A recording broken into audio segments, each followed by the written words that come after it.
मित्रों, जय माता दी। आप सभी जानते हैं कि हमारे सनातन हिंदू धर्म में नवरात्र का बहुत ही गहरा व महत्वपूर्ण महत्व है। मित्रों, ये शारदीय नवरात्रे 17 तारीख से प्रारंभ होने जा रहे हैं। इन नवरात्रों में दुर्गा माता के अलग अलग रूपों की हम उपासना करते हैं, पूजा करते हैं। उनके शुभ फल को प्राप्त करने के लिए उनका विधिवत पूजन करते हैं। मित्रों, भगवान श्री कृष्ण ने गीता में कहा है कि मेरी पूजा करने का कोई विधान नहीं है, परंतु देवी देवताओं का, पितरों का, इनका एक विधि विधान से पूजन किया जाता है। इनके नियम होते हैं। यदि उन्हीं नियमों का स्मरण करते हुए आप यदि इस नवरात्रि में पूजा करते हैं, और बहुत सारी ऐसी बातें होती हैं जिनका हमें निजी जीवन में daily day to day life में भी ध्यान रखना होता है। मित्रों, यह जो नवरात्र हैं जिसमें हम माँ दुर्गा के रूप की पूजा करते हैं, अलग अलग रूपों की, ये एक तरीके से सबसे बेहतरीन दिनों में मैं पूरे वर्ष में इनको काउंट करता हूँ, क्योंकि यह जो पृथ्वी लोक है, इस पृथ्वी लोक के ऊपर सैकड़ों प्रकार की ताकतें, शक्तियाँ, आत्माएं हर समय भ्रमण करती हैं राउंड द क्लॉक। तो यह जो नवरात्रि का पर्व होता है, इसमें साक्षात इस लोक के ऊपर, पृथ्वी लोक के ऊपर दैवीय शक्तियों का वास होता है, माँ के रूप में होता है। जैसे पितृपक्ष चलते हैं तो सभी जो हमारे पितृ होते हैं, हमारे पूर्वज पृथ्वी के ऊपर अवतरित होते हैं, अपने अपने स्थान की तरफ चलते हैं, अपने अपने घर की तरफ जाना शुरू कर देते हैं। ऐसे ही जब नवरात्र प्रारंभ होते हैं तो माँ दुर्गा उस घर में अवश्य आती है जो विधिवत तरीके से उनका पूजन करते हैं, या जो लोग पूरे 1 साल से उनका तप कर रहे हैं, उनको प्रसन्न करने के लिए उपासना कर रहे हैं। तो मित्रों, यह जो हमारे सनातन हिंदू धर्म के अंदर माता रानी की पूजा के करने से पहले इन बातों को आप ज़रूर ध्यान में रखें कि आपको क्या क्या चीज़ें नहीं करनी चाहिए, किन बातों का आपको ध्यान रखना चाहिए। सबसे पहले तो जब भी हम पूजा करते हैं माँ दुर्गा की, तो हमें आसनी जो होती है वो बिछानी चाहिए। बहुत सारे लोग क्या करते हैं, फर्श पर ऐसे ही बैठ जाते हैं, कुछ नीचे बिछाते नहीं हैं। ये ठीक नहीं है। जब पूजा की जाती है तो जो आपके तन पर जो कपड़ा है, वो कपड़ा भी दूषित ना हो, उसके लिए भी नीचे इसलिए आसनी बिछाई जाती है। आपने देखा होगा बड़े बड़े मंदिरों में, बड़े बड़े कहीं भी आप धार्मिक स्थल पर चले जाएं, कोई भी पुजारी आपको ऐसे ज़मीन पर फर्श पर बैठा हुआ नहीं दिखेगा, एक आसनी के नीचे बैठा हुआ मिलेगा। तो इसीलिए ये आप ज़रूर बिछाएं, 9 दिनों तक बिछाएं, पूरे 9 दिनों तक इसी प्रकार से पूजा करें। जो देवी मैया है, उनको जो लाल रंग होता है वो काफ़ी ज़्यादा अत्यंत प्रिय है। इसीलिए माँ का जो आसन है, उनके जो वस्त्र हैं, उसमें भी कोशिश यही करें कि लाल रंग का सबसे ज़्यादा प्रयोगों को आपको करना चाहिए। इसके अलावा हर दिन माँ के अलग अलग रंग होते हैं, क्योंकि अलग अलग रूप हैं उनके, तो आप उस अनुसार भी उनको श्रृंगार और जो वस्त्र हैं उनको पहना सकते हैं। अब मित्रों, बात करना चाहूँगा कि आपके यदि घर पर कोई मेहमान आता है तो उस मेहमान का सत्कार बहुत अच्छे तरीके से आपको करना चाहिए। नवरात्र पर ये ज़रूर ध्यान रखें कि कोई भी रिलेटिव आपके घर से भूखा ना चला जाए, और विशेष रूप से कोई कन्या यदि आपके घर पर आ जाएं तो उनको दान दक्षिणा दे करके ही विदा करें। कई बार ऐसे कोइंसिडेंस हो जाते हैं, या कई बार एक ऐसा हमारे साथ में घटनाएं घटित हो जाती हैं जो हमने सोची नहीं होती हैं कि मतलब एक बच्ची कन्या जो कभी हमारे घर नहीं आई है, हमारे रिलेटिव्स से बिलोंग करती है, और वो आ जाए, तो वो कहीं ना कहीं ये समझ लीजिए, नवरात्रों में यदि कोई ऐसा व्यक्ति आ रहा है आपके घर में, तो वो कहीं ना कहीं माँ का ही रूप है। इसलिए उनका पूजन जरूर करें, उनको खाली हाथ ना लौटाएं, इस बात का ध्यान रखें।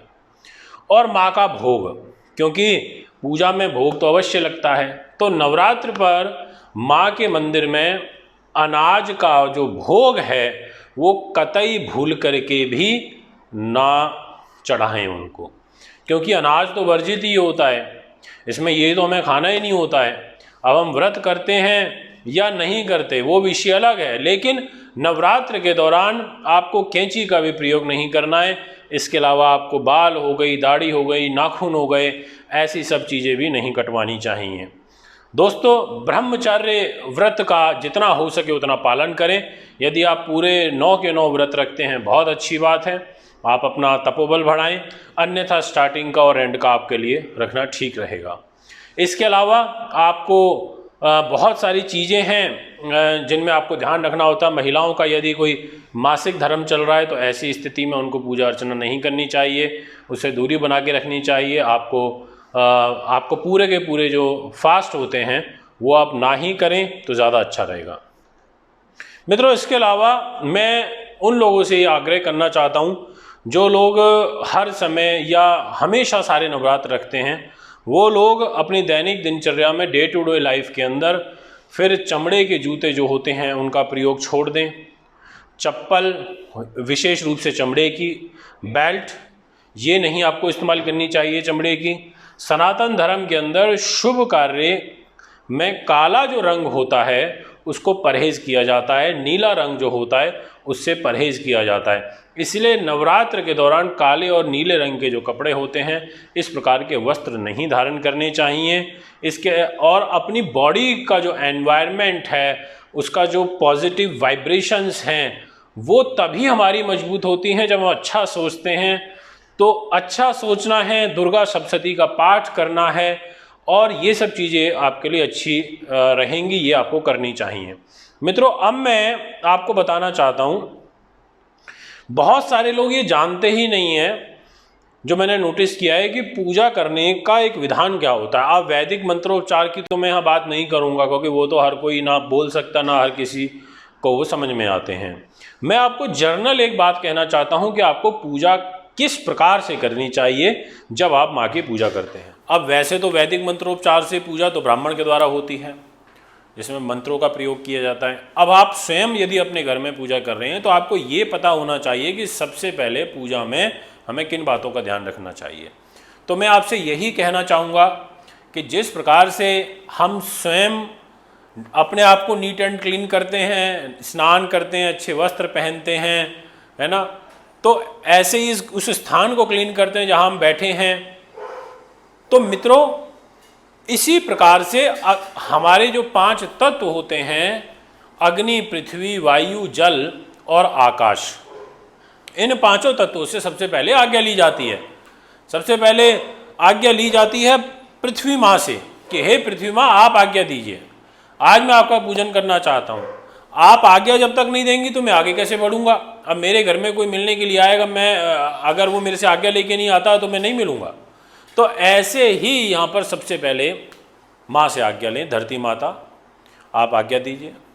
उसके बाद आपको आज्ञा लेनी है जल देवता से, गंगा मैया से। हे गंगा मैया, आप अपनी शीतलता मुझे प्रदान करें ताकि मेरी ये पूजा अच्छी हो। तो इसलिए हम उसमें गंगा जल मिक्स करके पानी में पूरे घर में छींटे लगाते हैं ताकि वहाँ का एनवायरनमेंट शुद्ध हो। इसी प्रकार से अग्नि देवता से आज्ञा ली जाती है कि हे अग्निदेव, आप भी मुझे अपनी परमिशन दीजिए, आपके प्रकाश से ये पूरा संसार प्रकाशित है, इसलिए आप भी मुझे आज्ञा दीजिए, आपका प्रकाश इस पूजल स्थल पर हमेशा बना रहे। और जैसे सृष्टि पूरी प्रकाशित हो रखी है ऐसे मेरा घर प्रकाशित हो, मेरा संसार प्रकाशित हो, मेरे ग्रह प्रकाशित हो, मेरी जिंदगी प्रकाशित हो। तो इसलिए अग्नि से आज्ञा ली जाती है। वायुदेव से आज्ञा ली जाती है कि हे वायुदेव, आप वायु को स्वच्छ रखिए, आप इस एनवायरनमेंट को स्वच्छ रखिए, जहाँ मैं बैठा हूँ वहाँ पर पॉजिटिविटी का वास हो, मैं जो शक्ति के साथ पूजा कर रहा हूँ वो मेरी ईश्वर तक पहुँचे, वो भाव मेरा उन तक पहुँचे। तो वायु देवता आप मुझे आज्ञा दीजिए। और उसके अलावा आकाश में तो ये 4 तत्व हैं ही, अग्नि, पृथ्वी, वायु, जल और आकाश।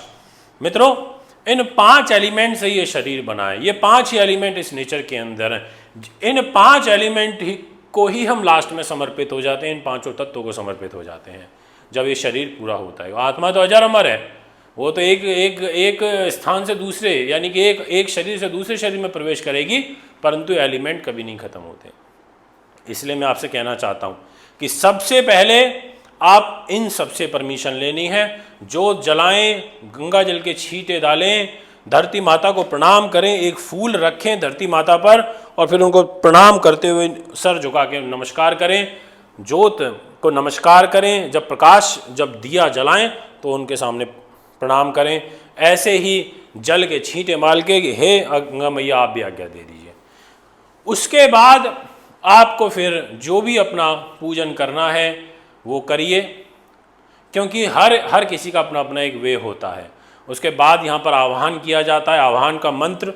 अब मंत्र की तो बात नहीं करूँगा, पर इतना बोलूँगा, आह्वान कीजिए। आह्वान मीन्स कि हे प्रभु, आपको मैं इनवाइट कर रहा हूँ, हे माँ दुर्गा मैं आपको इनवाइट कर रहा हूँ। जिस भी माता का दिन है, चाहे वो शैलपुत्री का हो, स्कंद माता का हो, जो भी ब्रह्मचारिणी, जिस भी देवी का दिन होगा, उस दिन उस देवी का स्मरण करते बोलिए कि हे माँ आप मेरे इस घर में विराजें, मेरे इस स्थान पर आइए, मुझे आशीर्वाद दीजिए। मैं आज आपको बुला रहा हूँ, आज आपका पूजन करना चाहता हूँ, आपके सामने अपनी समस्याओं को रखना चाहता हूँ। इस प्रकार से एक भाव व्यक्त करिए। उसके बाद आप यहाँ पर दुर्गा सप्तशती का पाठ करना शुरू कर सकते हैं, माता रानी के नाम लेना शुरू कर सकते हैं, और इसी प्रकार से आगे आपको करना चाहिए हमेशा पूजा।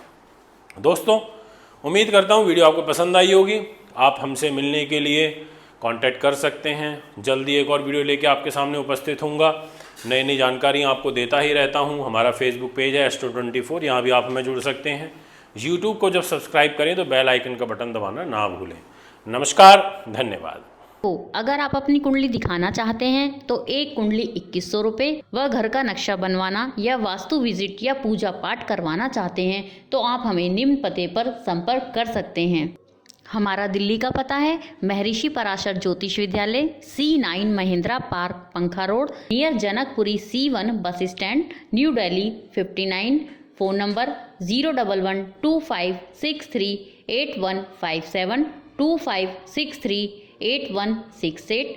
Mobile number 9999886090, 9212286090। Email info@.